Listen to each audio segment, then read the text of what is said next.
नमस्कार, आप देख रहे हैं न्यूज इंडिया। आपके साथ मैं हूं अभिषेक। पूरे देश में गर्मी हर रिकॉर्ड तोड़ रही है और देश में राजनीति का पारा भी उतनी ही तेजी से बढ़ता जा रहा है। लोकसभा चुनाव के 2 चरणों का मतदान हो चुका है और सभी दल तीसरे चरण की तैयारी में जुटे हैं। इसी बीच AIMIM चीफ असदुद्दीन ओवैसी ने एक बयान दिया जिससे पूरे देश में बवाल मच गया। उन्होंने कहा कि पीएम मोदी हर वो काम कर रहे हैं जो एक वक्त एडोल्फ हिटलर कर रहे थे। ओवैसी के इस बयान के बाद बीजेपी के नेताओं ने ओवैसी की निंदा की और उन्हें सही इतिहास पढ़ने की नसीहत दी। ऐसे में सवाल उठता है कि क्या पीएम मोदी की तुलना उस इंसान से सही है जिसकी वजह से दूसरा विश्व युद्ध हुआ? क्या पीएम की तुलना उस व्यक्ति से सही है जिसने लाखों यहूदियों की जान ले ली और बूढ़े और अपंग लोगों को गैस चैम्बर में डालकर मार दिया? चर्चा आज इसी मुद्दे पर करेंगे। उससे पहले आपको सुनवाते हैं कि ओवैसी ने क्या कहा और इसी मुद्दे को लेकर कुछ दिनों पहले केंद्रीय मंत्री गिरिराज सिंह ने क्या कुछ कहा था।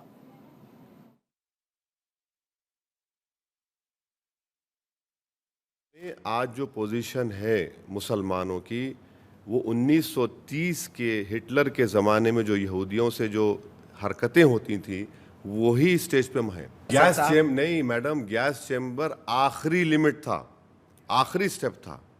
क्रिस्टल नाक मूवमेंट हुआ, पिक्चर्स बनना शुरू हुए, हेट स्पीचेस होते रहे। पूरा उसका एक तरीका है, वो जो किया जा रहा है वो बिल्कुल हुआ है।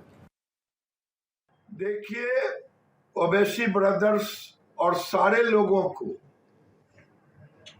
मैं चुनौती के साथ कहता हूं कि इस चुनाव में घोषणा करे कि जनसंख्या नियंत्रण कानून हम लाएंगे, तो मैं समझ लूं को अधिक बच्चे पैदा करने वाले लोग समूह को समर्थन नहीं करते। नहीं, हिटलर शाही मोदी अगर हिटलर शाही होते तो ओवैसी की जुबान खुलती, भारत माता को गाली देते। हमारे साथ एक बड़ा गेस्ट पैनल है। सबसे पहले परिचय करवा दूं, दानिश कुरैशी जी हमारे साथ जुड़े हुए हैं, प्रवक्ता हैं AIMIM के। डॉक्टर अनिल गुप्ता जी हमारे साथ हैं, प्रवक्ता हैं बीजेपी के। ज़ेबा खान जी हमारे साथ हैं, प्रवक्ता हैं कांग्रेस की। साथ ही राजलक्ष्मी जी हमारे साथ हैं, राजनीतिक विश्लेषक हैं। सभी का बहुत स्वागत है न्यूज इंडिया पर। दानिश जी, सबसे पहले आपसे जानना चाहेंगे, ये कैसे मतलब आपके पार्टी के प्रमुख को कैसे लग रहा है कि ये हिटलर वाला दौर चल रहा है? उसमें लगने की कहाँ बात है, चीजें तो बिल्कुल साफ है, दिखाई देती हैं।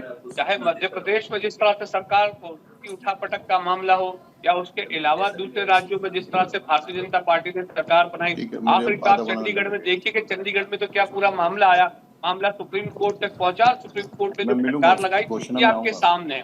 तो जिस तरीके से वो संविधान का हनन कर रहे हैं, बातें बड़ी बड़ी कर रहे हैं और संविधान को दरकिनार कर दिया है, कानून ताक में रख दिया है। बुलडोजर के नाम पर सिर्फ मुसलमानों को निशाना बनाया जा रहा है, उन्हीं के घर ढाए जा रहे हैं, उन्हीं की मस्जिदें ढाई जा रही हैं, उन्हीं की खानकाहें गिराई जा रही हैं और दूसरी तरफ कोई कार्रवाई नहीं है। एक तरफ कोई अगर एडवोकेट है तो उसका घर ढा दिया जाता है, दूसरी तरफ किसानों का हत्यारा है तो उसके यहाँ तो कुछ नहीं होता।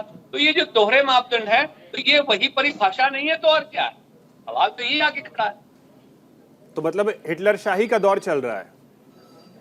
अरे बिल्कुल, दरअसल हिटलर शाही के दौर में तो फिर भी चीजें दबी थी क्योंकि कम्युनिकेशन इतना इजी नहीं हुआ करता था। अच्छा। आज के दौर में तो एक तरफ आप बोल रहे हैं और 2 सेकंड में मेरी बात जो है पूरे देश में फैलती है। उसके बावजूद भी देश के प्रधानमंत्री ये कहते हैं कि भाई हिंदू बहनों के गले से मंगलसूत्र निकाल के मुसलमानों को दे दिया जाएगा, मुसलमान नौजवानों को दे दिया जाएगा, सारा पैसा उनको दे दिया जाएगा। चलिए बताइए कौन लूट मचा रहा है भाई? तो दानिश जी, हिटलर के दौर में बोलने की आजादी थी, हिटलर के दौर में बोलने की आजादी थी, हिटलर के दौर में जी बोलने की आजादी थी।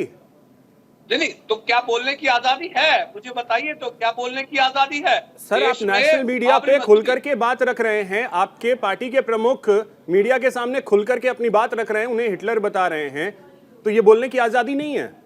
देखिए मैं आपको बताऊं, आपको इसके लिए जाना पड़ेगा जंग आजादी के दौर में। जंग आजादी के दौर में भी इस तरीके के आरोप लगते थे, तो जो लोग थे, जिम्मेदार लोग जो थे, चाहे समाज के हों चाहे राजनीतिक लोग हैं, वो अपनी कुर्बानियां देते रहे। जंग आजादी के अंदर में बहुत सारे लोग शहीद हुए, और ऐसा नहीं है क्या हिटलर की आजादी के हिटलर की बर्बरता के सामने लोग खामोश थे। लोग बोल रहे हैं, इसी तरह जैसे बैरिस्टर असदुद्दीन ओवैसी साहब बोल रहे हैं, लेकिन बाकी का जो आम तबका है वो परेशान है। तो लोगों की जो जिम्मेदारी है वो तो बोलेंगे, तो इसीलिए तो वो कह रहे हैं कि आपको निशाना। अब देखिए, बैरिस्टर असदुद्दीन ओवैसी साहब की बात की जाए तो यूपी में गोलियां चलती हैं, कौन निकलते हैं वो लोग, बताइए। चलिए, ये आजादी, ये इतनी अच्छी आजादी है देश में। अरे सर, गोलियां जो चलाते हैं उन्हें सजा होगी, देश का कानून है, भारतीय जनता पार्टी के लोग देश का कानून है। वो किसी भी पार्टी के हों, किसी भी पार्टी के हों, चाहे बीजेपी के ही क्यों ना हो, उन्हें तो सजा होगी ना। कानून है हमारे देश में, कानून से ऊपर कोई नहीं है। नहीं, मैं आपको बताऊं, देखिए जिक्र आपको कहा है कि एक आम आदमी जब किसी प्रकार का गुनाहित कृत्य करता है वो एक मामला अलग है, लेकिन सरकार के स्वरूप में जब मोदी और योगी जैसे लोग बैठ जाते हैं ना, तब सत्ता का दुरुपयोग होता है। तो सत्ता के दुरुपयोग की जो परिभाषा है वो वही परिभाषा है जो हिटलर उस जमाने में इस्तेमाल करता। ठीक है ज़ेबा जी, आप लोगों को भी ये लग रहा है ओवैसी ने जो बयान दिया है, क्या आप उनके बयान से सहमत हैं? देखिए, सबसे पहले तो मैं अभी ये बोलूंगी कि मैं अपने देश के प्रधानमंत्री का बयान सुन रही थी कि गरीबी मैंने देखी है, गरीबी मैंने जिया है, और जब गरीबों के बीच में जाता हूं तो मतलब उनका कहने का मतलब है कि उन्हें गरीबों से बहुत ज्यादा अटैचमेंट है। ये सरासर एक चुनावी जुमला है। अगर प्रधानमंत्री जी ने गरीबी देखी होती, गरीबी जिया होता, तो कोरोना काल में याद होगा प्रवासी मजदूर किस तरह दिल्ली के सड़कों पर पैदल चले थे, नंगे पांव चले थे, और याद कीजिए उस समय टेम्परेचर क्या हुआ करता था, और रेल की पटरियों में प्रवासी मजदूर मरे हैं। और आपको एक बात याद होगा कि राजस्थान सरकार ने जो बसें भेजी थी 1000 प्रवासी मजदूर को यूपी से ले जाने के लिए, योगी आदित्यनाथ जी ने, ये लोग इतने कठोर है कि वो बसों को वापस राजस्थान कर दिया, लेकिन उन्हें ये नहीं भाया कि प्रवासी मजदूर अपने घरों तक उन बसों में बैठकर चले जाए। कांग्रेस पार्टी ने यह भी बोला कि इन बसों में आप अपने झंडे लगा लीजिए, अपने बैनर्स लगा लीजिए, लेकिन इन प्रवासी मजदूरों को सही सलामत उनके घर पहुंचा दीजिए।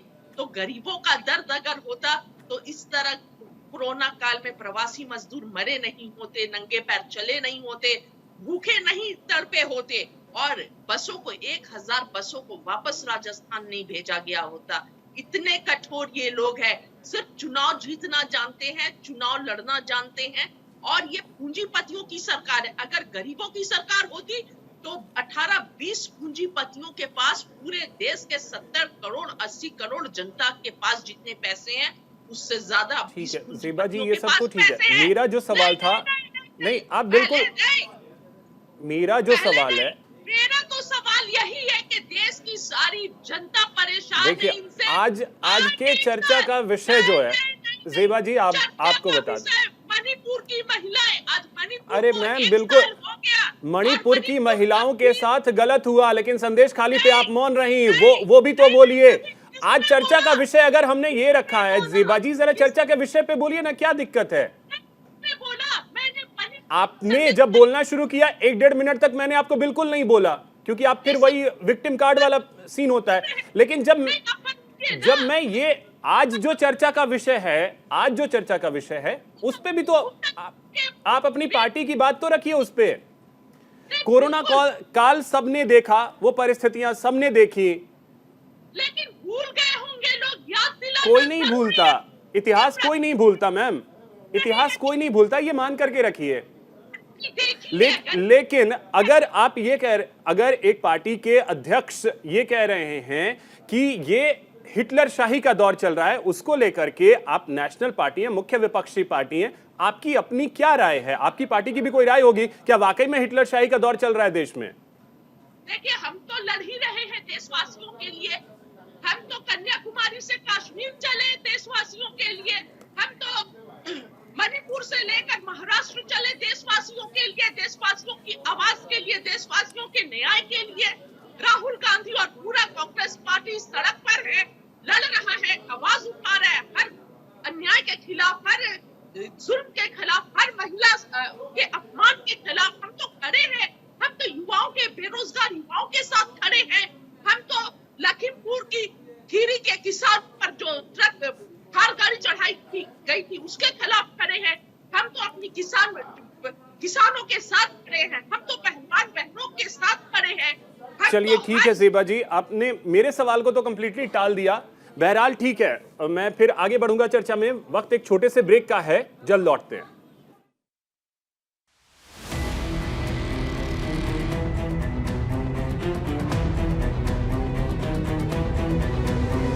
ब्रेक के बाद एक बार फिर से आप सभी का स्वागत है। तो हम चर्चा कर रहे हैं, असदुद्दीन ओवैसी ने ये कहा है कि देश में इस समय ऐसा दौर चल रहा है जैसा एक समय हिटलर का था। बीजेपी से हमारे साथ अनिल जी हैं। अनिल जी, आपके पास आ रहे हैं। अब देखिए, आपने सुना होगा दानिश जी को भी, साथ ही साथ आपने ज़ेबा जी को भी सुना होगा। आरोप ये लग रहे हैं आप पे कि आपने तो वो दौर ला करके रख दिया है जहां अब लग रहा है कि हिटलर शाही चल रही है। जी अभिषेक जी, नमस्कार आपको और सभी दर्शकों को नमस्कार। जी नमस्कार सर। देखिए, जिस तरह की भाषा ओबीसी जी इस्तेमाल करते हैं, अगर आज देश में हिटलरशाही होती तो शायद वो इस विषय को बोल भी नहीं पाते। आज देश में लोकतंत्र का शासन है, संविधान का शासन है, और पिछले 10 साल में मोदी सरकार ने ये प्रूव किया है कि देश में कोई भी व्यक्ति हो जो भारत का नागरिक है, उसके लिए सबका साथ, सबका विकास, सबका विश्वास और सबका प्रयास जो लागू हुआ है, उससे विकसित भारत 2047 का जो प्रण माननीय मोदी जी ने लिया है वो साकार होने वाला है। आज जिस तरीके से ओवैसी जी बात करते हैं, चाहे मुझे लगता है उनको किसी पर भी विश्वास नहीं है। चाहे धारा 370 की बात हो, वो उसके विरोध में है। 3 तलाक की बात हो, उसके विरोध में रहते हैं। माननीय न्यायालय का कोई फैसला आ जाए, उससे भी सहमति नहीं रखते। और मैं कुछ चीजें आपको गिनवा चाहता हूं जो पिछले 10 साल में मोदी सरकार ने काम किया। मैं आपके चैनल पे चैलेंज करके कहता हूं कि आप पिछले 10 साल में एक भी काम ऐसा बता दें जो किसी धर्म के विरोध में रहा हो। जितनी भी हजारों योजना मोदी सरकार की आई, वो सबके लिए आई। एक भी योजना ऐसी नहीं है जो धर्म आधारित हो। 80 करोड़ से ज्यादा लोगों को पीएम गरीब कल्याण अन्न योजना के तहत अनाज दिया जा रहा, जो अभी एक बात कर रहे थे कि कोरोना काल में क्या हुआ। 50 करोड़ से ज्यादा जनधन खाते खुले, 34 लाख से ज्यादा डायरेक्ट बेनिफिट ट्रांसफर से पैसा गया, 34 करोड़ से ज्यादा आयुष्मान योजना। अब निकाल लीजिए। और अगर मैं डिटेल में जाऊंगा तो जिस धर्म की बात करती हैं, शायद वहां की संख्या ज्यादा हो। 4 करोड़ से ज्यादा पीएम आवास योजना के तहत मकान मिले। क्या कोई भेदभाव हुआ? ये पूछा गया क्या फॉर्म में कि हिंदू है, मुस्लिम है, ईसाई है, क्रिश्चियन है? 25 करोड़ से ज्यादा गरीबी रेखा से लोग बाहर है। ओवैसी जी की दिक्कत क्या है? तो फिर अनिल जी, आपको क्या लगता है ओवैसी जी का आधार क्या, वो किस आधार पे ये कहते हैं कि यहूदियों जैसी स्थिति आज के डेट में हिंदुस्तान में मुसलमानों की है? हाँ, मैं बता रहा हूं, क्योंकि उनकी राजनीतिक भूमि खिसक रही है। जो बरगला के मुसलमानों को अपने साथ रखने की कोशिश कर रही थी, अब देश के मुसलमानों को ये पता लग गया है कि मोदी सरकार में सब सुरक्षित है और मोदी सरकार में सब योजनाओं का फायदा सभी को बराबर मिलता है। वहां धर्म के आधार पर कोई भेदभाव नहीं होता।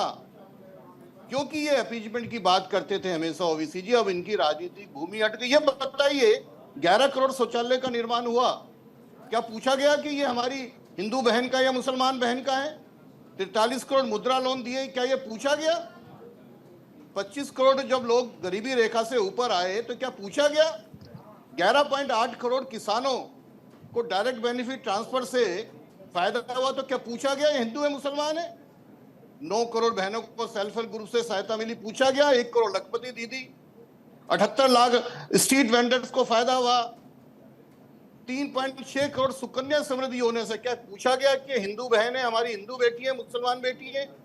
दिक्कत क्या है कि जो कुरीतियों को खत्म किया, जो 3 तलाक की प्रथा हुई, धारा 370 हुई, उनको ये लग रहा है कि जिस ठीक है तरीके से दानिश वो जी, बरगलाते आता थे हूं वो आपके खत्म हो पास, गया। रिप्लाई कर लीजिएगा। एक ठीक अंत में ये अभी बात चली थी कोरोना काल की, ये ध्यान होना चाहिए किस तरीके से दिल्ली की केजरीवाल सरकार ने प्रवासी मजदूरों को भ्रामक स्थितियां पैदा करके दिल्ली से खदेड़ा था, और मोदी सरकार ने तो वैक्सीनेशन लगा के 250 करोड़ वैक्सीनेशन लगाई है मुफ्त में, जो जीवन बचा है।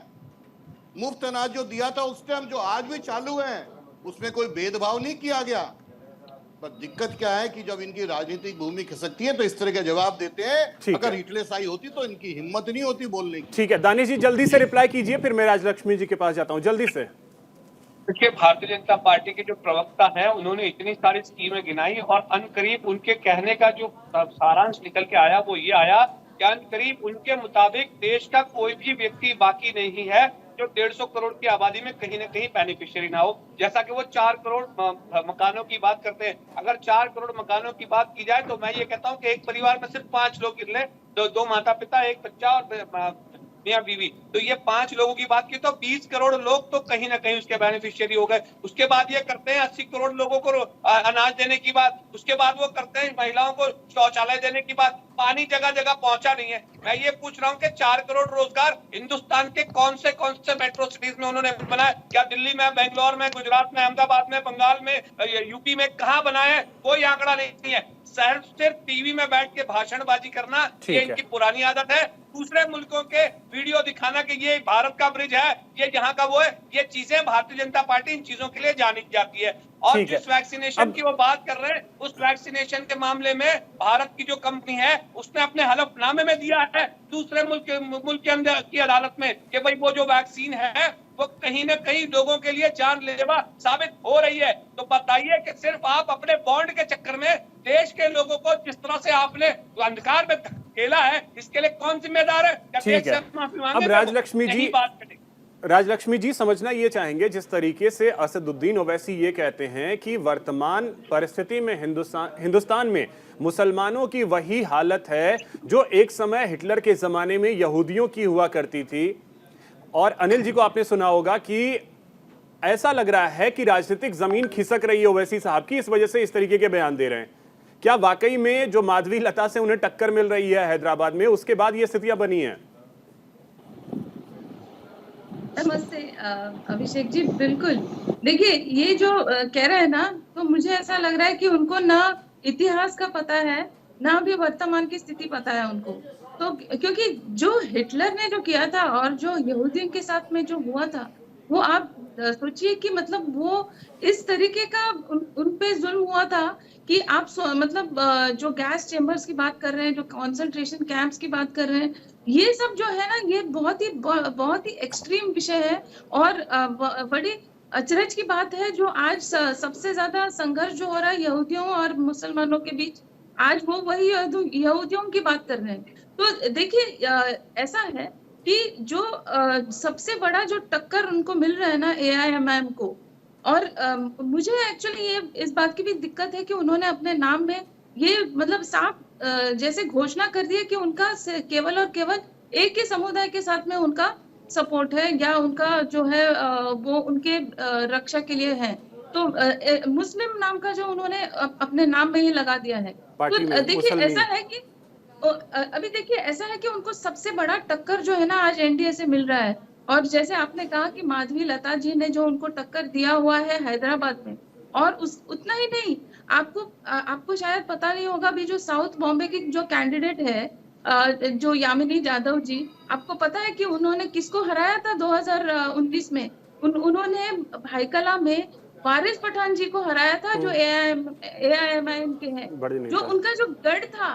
तो देखिए, अपने अपने गढ़ में वो अभी आज सेफ नहीं ना महसूस कर रहे हैं, इसीलिए वो उंगली उठा रहे हैं NDA के ऊपर। लेकिन एक और चीज है राजलक्ष्मी जी, हम सभी जानते हैं कि कितने पढ़े लिखे हैं ओवैसी साहब। वो जब बोलते हैं तो लोग सुनना पसंद करते हैं, लेकिन जब आप इस तरीके की बातें करते हैं, और उसमें उन्होंने एक ये भी कहा है कि वो जो गैस चैम्बर वाली बात है वो तो एक्सट्रीम वाली थी, शुरुआत हुई थी भाषणों से, ऐसे ऐसे शब्दों का प्रयोग होना शुरू हुआ था, तब हुआ था। यानी वो ये मानते हैं कि भविष्य में गैस चैम्बर भी आएगा। जी देखिए, अभी मैं एक विषय आपको बताना चाहती हूँ कि उनका उन्होंने इतने वर्षों तक क्या रक्षा की है अपने खुद के समुदाय की, जो उन्होंने खुद के नाम में वो एक लगा दिया है नाम, बस केवल उन्होंने कुछ किया नहीं उनके लिए।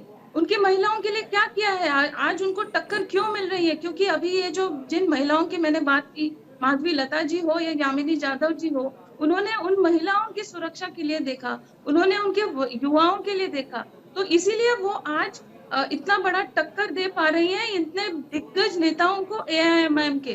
तो उन्होंने देखिए अभी ये जो बात कर रहे हैं कंसंट्रेशन कैंप की, हेट स्पीच की, कहीं पे भी मोदी जी ने ये नहीं कहा कि हमको मुसलमान नहीं चाहिए। देखिए ये कहना कि हमें सबका साथ सबका विकास चाहिए और ये कहना कि हम मुसलमानों का केवल अपीजमेंट नहीं चाहते, हम सबके लिए करेंगे जो भी है वो। तो जब आप सिलेंडर बांटेंगे तो ये नहीं देखेंगे कि आप हिंदू के लिए दे रहे हैं या मुसलमानों के लिए। लेकिन ठीक है। जब कोई कहता है कि मतलब वो जब कहते हैं कि हम मुसलमानों के इंटरेस्ट को हम सुरक्षित करेंगे। रखेंगे, तो उसमें आप अपीजमेंट देख रहे हैं। तो उसमें ठीक ये है जो है दानिश जी, इसके आप क्या है आपकी पार्टी के नाम में ही मुसलमान है और सामने वाली पार्टी अगर ये कह रही है कि हम सबके लिए काम करेंगे तो वो सेक्युलर नहीं होते। लेकिन आप सिर्फ एक पर्टिकुलर धर्म की बात करते हैं तो आप सेक्युलर हैं। मतलब ये विरोधाभास क्यों? देखिए, सबसे पहले तो मैं एक बात कहूंगा कि ऑल इंडिया मजलिस इत्तेहादुल मुस्लिमीन जो पार्टी है, ये चुनाव आयोग के पास रजिस्टर है, इसलिए उसके ऊपर तो सवाल उठाना मुझे लगता है कि भारतीय जनता पार्टी की एक तो बेवकूफी के अलावा है। दूसरे नंबर की बात कि इनके अलायंस में शिवसेना रही, तो शिवसेना क्या है उसका जवाब नहीं देते वो। उनको इनके अलायंस में अकाली दल रहा, अकाली दल क्या है वो नहीं बता पाते। ये हिंदू महासभा से तमाम के तमाम लोग माइग्रेट करके आए, हिंदू महासभा क्या थी तो उसका कोई जवाब नहीं है। दिक्कत इनकी क्या है मैं आपको बताऊं कि बैरिस्टर असदुद्दीन ओवैसी साहब जो है अपनी पार्टी बिल्कुल खुली जो कहते हैं वो करते हैं, लेकिन आप भारत के नाम पर भारतीय जनता पार्टी के नाम की रजिस्टर करा के और देश के अंदर में अराजक राजनीति करने के लिए बाबरी मस्जिद जैसी मस्जिद को मूवमेंट के नाम पर निशाना बनाते हैं, चाहते हैं। सुप्रीम कोर्ट में जब हलफनामा फाइल होता है केंद्र सरकार का कि हम सुरक्षा करेंगे, उसके बावजूद भी वो पार्टी जाके बाहर मस्जिद ढा देती है। उसके बाद सुप्रीम कोर्ट उनको ये कहता है कि जो किया वो गलत किया और इन लोगों ने जो ढाई है गलत, तरीका गलत है। उसके बावजूद भी सवाल वो ये कहते हैं कि मुस्लिम पार्टी के नाम से पार्टी रजिस्टर है। तो मुझे लगता है कि ये जो ड्यूअल स्टैंडर्ड्स है ना, ये लोगों के सामने खुल चुके हैं। एक चीज मैं पूछता हूँ सर, एक चीज दानिश जी, देश में बाबरी मस्जिद की जरूरत है क्या? हाँ बिल्कुल है। क्यों? मतलब बाबर कौन था? बाबर कौन था? नहीं, डिग्निटी के लिए मस्जिद होने चाहिए, मस्जिद होने चाहिए। बाबर के नाम पे क्यों? बाबर हमारा कौन था? अरे सुनिए, नहीं मैं जरा सा इसको सुनिए, देखिए आपको प्रॉब्लम हो सकता हो। नहीं नहीं, मुझे कोई प्रॉब्लम नहीं है। मस्जिद हो, हमारे मुस्लिम भाइयों के लिए मस्जिद हो, बिल्कुल हो, लेकिन एपीजे अब्दुल कलाम के नाम पे हो। अरे तो सुनिए, वो आपकी सोच हो सकती है, मेरे लिए नहीं है। मेरे लिए अगर 400 साल से कोई मस्जिद मतलब आपके लिए कलाम साहब के नाम पे ना हो लेकिन बाबर के नाम पे हो। देखिए सुनिए, मैं कहता हूँ अब्दुल कलाम साहब के नाम से आप 100 मस्जिदें बना दे भारतीय जनता पार्टी, आप इस्तेमाल करेंगे, हम क्या मना कर रहे हैं। लेकिन आप लेकिन नहीं बनाएंगे। आपकी मांग होगी कि बाबरी मस्जिद हो। गजब है भाई साहब, क्या कह रहे हैं? मतलब बाबर के नाम पे हो, ये आपकी मांग होगी, बाबर के नाम पे होना चाहिए। बाबर के नाम की मस्जिद 550 साल पुरानी है साहब, क्या बात कर रहे हैं? मेरे बनाने से नहीं बनी ना आपके बनाने से बनी है। तो वही तो हम जानना चाहते हैं कि परिस्थितियों के हिसाब से चीजें बदलती हैं। जी तो आज के डेट में हम कलाम साहब की पूजा क्यों ना करें? बाबर की पूजा क्यों करें हम? सुनिए, मतलब अगर परिस्थितियों के हिसाब से यही है तो मैं वही तो कह रहा हूँ कि क्या बैरिस्टर साहब ये कह के कल मैं सत्ता में आ जाऊंगा तो मेरी आस्था जो है आपसे बड़ी हो जाएगी? ऐसा तो संविधान इजाजत नहीं देता आपको, वो तो आप नहीं कर सकेंगे। अगर इस देश में सिर्फ एक, सुनिए तो चलिए मानते हैं ना संविधान खतरे में नहीं है, संविधान सही है, संविधान अपनी जगह पे होना चाहिए, वो है अपनी जगह पे है। कहाँ अपने आस्था के आधार पर फैसला दे दिया गया, कहाँ है बताइए? आस्था के आधार पे कौन सा फैसला दे दिया गया? बाबरी मस्जिद का फैसला। मतलब सुप्रीम कोर्ट के फैसले को भी आप लोग नहीं मानेंगे? नहीं, हम कहा, ये तो उसी में कहा गया है ना देखिए मस्जिद सुनिए, आप मस्जिद के अंदर में मूर्तियां गैर कानूनी तरीके से ढाई गई, उसको ढाया गया गैर कानूनी तरीके से। सर उसको वो सुप्रीम खुले कोर्ट तौर में पे सारी कहा गया। चीजें कोर्ट के और हमारे काबिल जजों ने देखा है, देश के जजों ने देखा है और उसके बाद फैसला दिया है। ये सुप्रीम कोर्ट ने जो कुछ भी कहा, मैं उन्हीं चीजों की बात कर रहा हूँ, तथ्य और सत्य की बात कर रहा हूँ कि 1949 में आधी रात में वहाँ गैर कानूनी तरीके से मूर्तियां रखी गई। ये कहा सुप्रीम कोर्ट ने। सुप्रीम कोर्ट ने ये कहा कि मस्जिद जो थी वो गैर कानूनी गैर संवैधानिक तरीके से ढाई गई, ये कहा सुप्रीम कोर्ट ने। तो फिर बताइए, मुझे ये बताइए कि अगर वहाँ मस्जिद खड़ी होती तो क्या फैसला आ जाता? ठीक है यहाँ था। ज़ेबा जी, अब आप लोग क्या मानती हैं? देखिए जिस तरीके से दानिश साहब ये खुल के नहीं बोल सके कि हाँ देश में बाबर की कोई जरूरत ही नहीं है। बाबर क्यों? बाबर एक आक्रांता था और इसे हर कोई मानेगा। हमारे देश में कलाम साहब के नाम पे जो बनना है बिल्कुल बनाइए, क्या दिक्कत है? आप लोग इसको स्वीकार करेंगे या नहीं? मैम शायद आप म्यूट हैं। अभिषेक जी, हेलो जी जी आ रही है आवाज, आप बोलिए। अनिल गुप्ता जी को सुन रही थी, वो पूरे कामों का बखान कर रहे थे।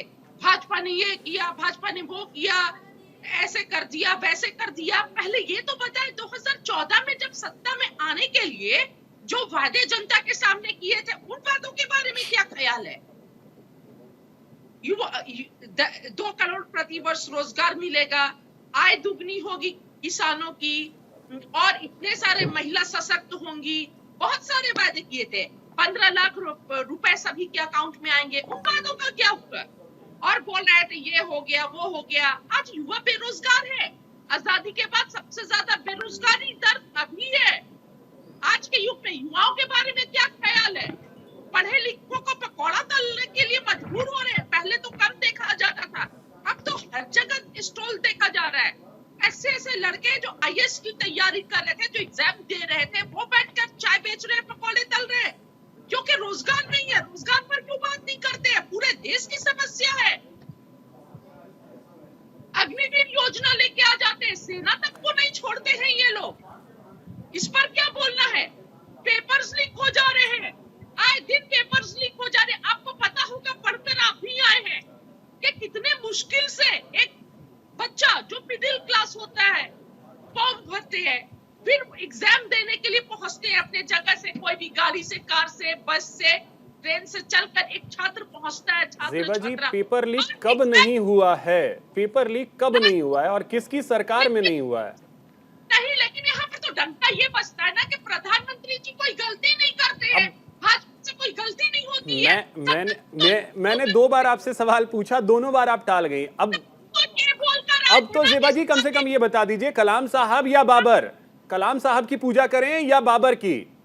ये बोल रही हूँ कि पेपर लीक हो रहा है, युवाओं के पास रोजगार नहीं है, इस पर क्यों बात नहीं करते हैं? कांग्रेस बोल रही है कि जब आएंगे तो 30 लाख जो पद खाली है। देखिए ज़ेबा जी, जब हम इस विषय पे चर्चा करते हैं ना, आपके ही नेता ने कहा हम आरक्षण की बात करते हैं, मंच से तो कभी ये बातें निकलती नहीं है। मंच से बातें निकलती हैं कि हम 50% के कैप को तोड़ देंगे।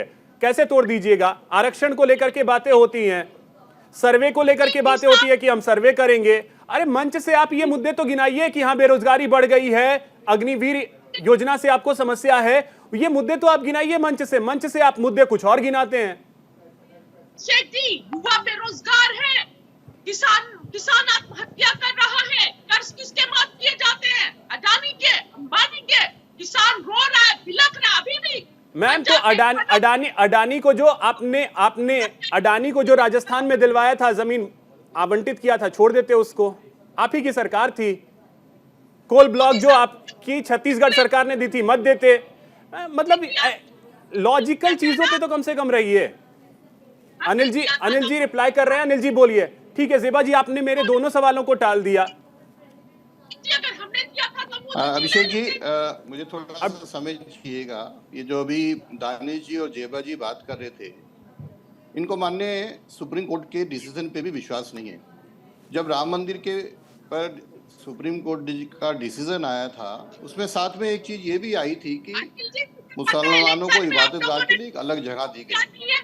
ये दोनों जरा एक चीज मुझे बता दें, जो जगह दी गई अयोध्या के अंदर ही, वो डेवलप हो जगह, उसके लिए आज तक ओवैसी जी ने, दानिश जी ने, जेबा जी ने क्या काम किया दानिश जी ये नहीं आता बता हूं, आता हूं, सकते, वेट। क्योंकि इनको उस चीज की परवाह नहीं है। मेरी बात पूरी सुन लीजिए एक बारी। हाँ हाँ बोलिए दानिश जी, अभी वेट, ये आता हूं।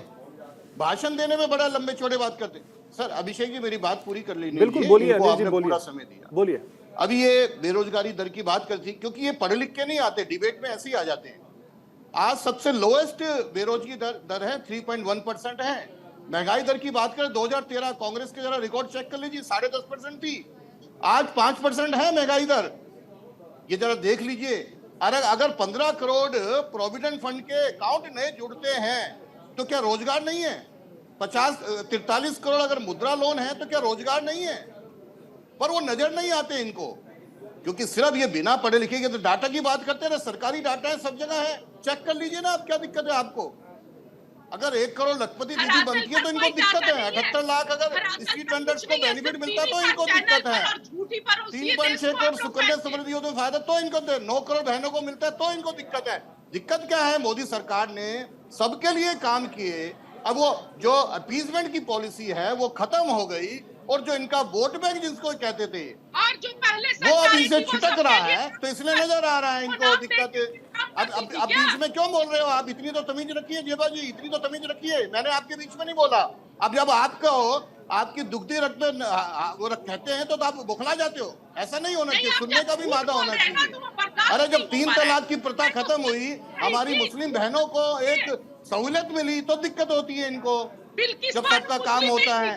पर क्योंकि इनका है। अब आप बताइए ओवैसी जी की हैदराबाद में, अगर मैं कहूंगा वक्फ प्रॉपर्टी जरा कितनी उनकी जरा जांच करा लीजिए ना, उनकी दुखती हो क्या रहा है। मालती जी ने उनको चैलेंज किया, जो हैदराबाद में इतने साल सांसद रहते हुए उन्होंने कुछ नहीं किया और जमीनों पे कब्जे किए, वो जब एक्सपोज होंगे तो इस तरह की हिटलरशाही की बात करेंगे। वो तो करेंगे, उनको बचाना है। तो इस तरीके से अब देश में भेदभाव नहीं चलेगा। देश में अब संविधान का राज है, सबके लिए सबका साथ, सबका विकास, सबका प्रयास रहा है। और जब इनका वोट बैंक खिसक रहा है तो अब इस तरह के अलग अलग गलत बयान दे देंगे। ठीक है थोड़ा सा राजलक्ष्मी जी, तो अब एक बोलिए। डिबेट के मर्यादा ठीक है अनिल जी, मैं आपके बीच में नहीं बोला था, कुछ तो तमीज रखिए। जेबा जी प्लीज सुन लीजिए, जेबा जी प्लीज सुन लीजिए। ठीक है राजलक्ष्मी जी बोलिए।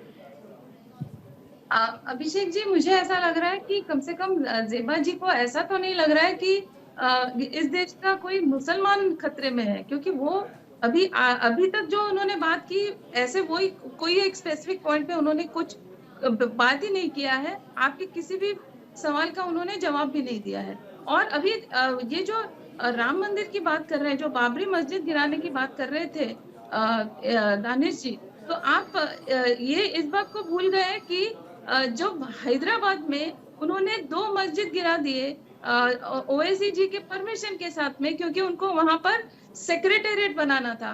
तो वो उसके लिए वो ठीक है, मतलब उसको अलग जगह पे वो बना सकते हैं। मतलब उनके हिसाब से वो जो जिस मस्जिद के बारे में कोई जानता नहीं है, या उधर कोई एक्चुअली कोई ऐसे हिस्टोरिक इम्पोर्टेंस की कोई विषय भी नहीं है, वो आप मस्जिद उसको हटा सकते हैं और वहां पर आप सेक्रेटेरिएट बना सकते हैं। लेकिन राम जन्मभूमि, उस पर जो बनी एक मस्जिद है, उसको अगर आप उसकी जगह पर आप अगर राम मंदिर बनाते हैं और उसकी जगह आप अगर भारत का सबसे बड़ा अगर मस्जिद कहीं पास में अगर बना सकते हैं, तो उसमें उनको दिक्कत है। वो भी सुप्रीम कोर्ट के निर्देश से ये सब हो रहा है, उसमें उनको दिक्कत है। इसमें कहां पर मुसलमानों को क्या नुकसान हुआ ये किसी को नहीं पता, क्योंकि ये उनको सबसे बड़ा जो मस्जिद है वो बन के मिल रहा है अयोध्या के पास में। लेकिन उन्होंने आज तक कोई भी ऐसा देखा जाए तो न युवाओं की शिक्षा के लिए कोई काम किया है, न महिलाओं के कोई विषय के लिए काम किया है। अभी ये जो बात कर रहे हैं वो केवल और केवल मंदिर, मस्जिद और ऐसे ही विषय पे बात कर रहे हैं। वो देखिए, वो इन्होंने जो एक्चुअली है क्या ना राजलक्ष्मी जी, हमारे यहाँ सियासत बड़ी सहूलियत वाली चलती है। हमें जो सहूलियत देगा हम उस हिसाब से चलेंगे, ये एक बड़ी सच्चाई है। बिल्कुल। देखिए, अगर महिलाओं के अगर उन्होंने 3 तलाक, वो इंस्टेंट 3 तलाक के विषय में इन्होंने कैसे भ्रमित कर दिया लोगों को कि आप तलाक नहीं दे पाएंगे। ऐसा तो नहीं था सुप्रीम कोर्ट में, ऐसा था कि आप व्हाट्सएप पे, SMS पे या फिर आप फोन पे नहीं बोल सकते कि तलाक तलाक तलाक करके कोई महिला को आप तलाक नहीं दे सकते, ठीक आपको है। बकायदा ठीक तरीके से देना होगा। लेकिन इस विषय में कैसे भ्रमित कर दिया लोगों को। ठीक अगर है। सीए के आखिर विषय में अब जहाँ जल्दी पर- से दानिश जी जहाँ आपसे पर ये पीड़ित समझते लोगों हुए को, कि क्या वाकई में हिटलर नागरिकता वाला दौर है, देने या की कम से कम ऐसे बयानों से पार्टियों को बचना चाहिए?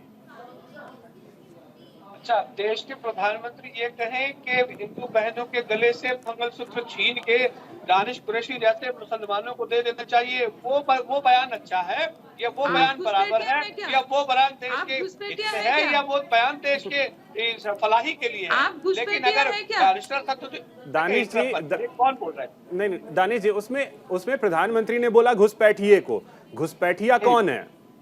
नहीं, मैं तो नहीं हूँ आप इस घुसपैठिया, देश आपने के कौन है? सम्मानित नागरिक हैं, और जितना अधिकार आपका उतना अधिकार मेरा, उतना ये अधिकार सुनिए। देश के प्रधानमंत्री का। आप कहां से घुसपैठिए हो गए सर? अच्छा सुनिए, अच्छा सुनिए मेरी बात। देखिए, देश के प्रधानमंत्री के तो बच्चे नहीं है, मेरे तो बच्चे हैं। वो तो ये कह रहे हैं कि उनके बच्चों को लेकर दे देंगे। भाई क्यों दे देंगे? जो वो बांटने की बात कर रहे हैं कि भाई जो प्रॉपर्टी है वो बांट देंगे, वो किसको बांट देने की बात करते हैं? दूसरे नंबर की बात सुनिए, मैं आपको सबसे बड़ी बात बता दूं। अब हमारी बहन जो सेक्रेटरीट की बात कर रही है कि जहां सेक्रेटरीट में, तो दरअसल इनके पास, बेचारी के पास जानकारी का अभाव है। वो जाकर सेक्रेटरीट में देख ले, वहां अकेली मस्जिद नहीं थी, उसके बगल में नया एक मंदिर भी है, एक चर्च भी है, और उसके बगल में मस्जिद है।